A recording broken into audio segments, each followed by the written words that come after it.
महालक्ष्मी अष्टकम् श्री गणेशाय नमः। इंद्रयुवाच नमस्तेस्तु महामाये श्रीपीठे सुरपूजिते शंखचक्र गदाहस्ते महालक्ष्मी नमोस्तुते।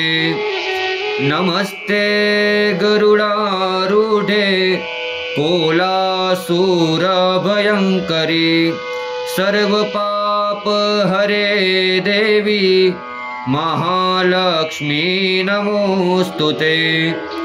सर्वज्ञे सर्ववरदे सर्वदुष्टभयंकरी सर्वदुःख हरे देवी महालक्ष्मी नमोस्तुते। सिद्धिवृद्धि करे देवी भुक्ति मुक्ति प्रदायिनी मंत्रमूर्ते सदा देवी महालक्ष्मी नमोस्तुते।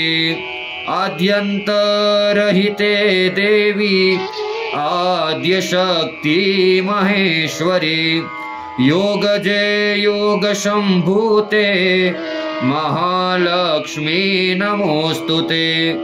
स्थूल सूक्ष्म महारौद्रे महाशक्ति महोदरे महापाप हरे देवी महालक्ष्मी नमोस्तुते। पद्मासनस्थिते देवी परब्रह्मस्वरूपिणी परमेशी जगन्मातर महालक्ष्मी नमोस्तुते। श्वेतांबरधरे देवी नानालंकार भूषिते जगत्स्थिते जगन्मातर महालक्ष्मी नमोस्तुते।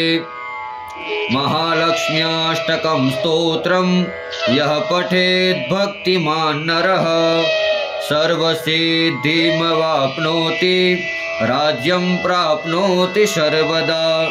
एककालं पठेन्नित्यं महापापविनाशनं द्विकालं च पठेन्नित्यं धनधान्यसमन्वितं त्रिकालं यः पठेन्नित्यं महाशत्रुविनाशनं महालक्ष्मीर्भवे नित्यं प्रसन्नां वरदां शुभा।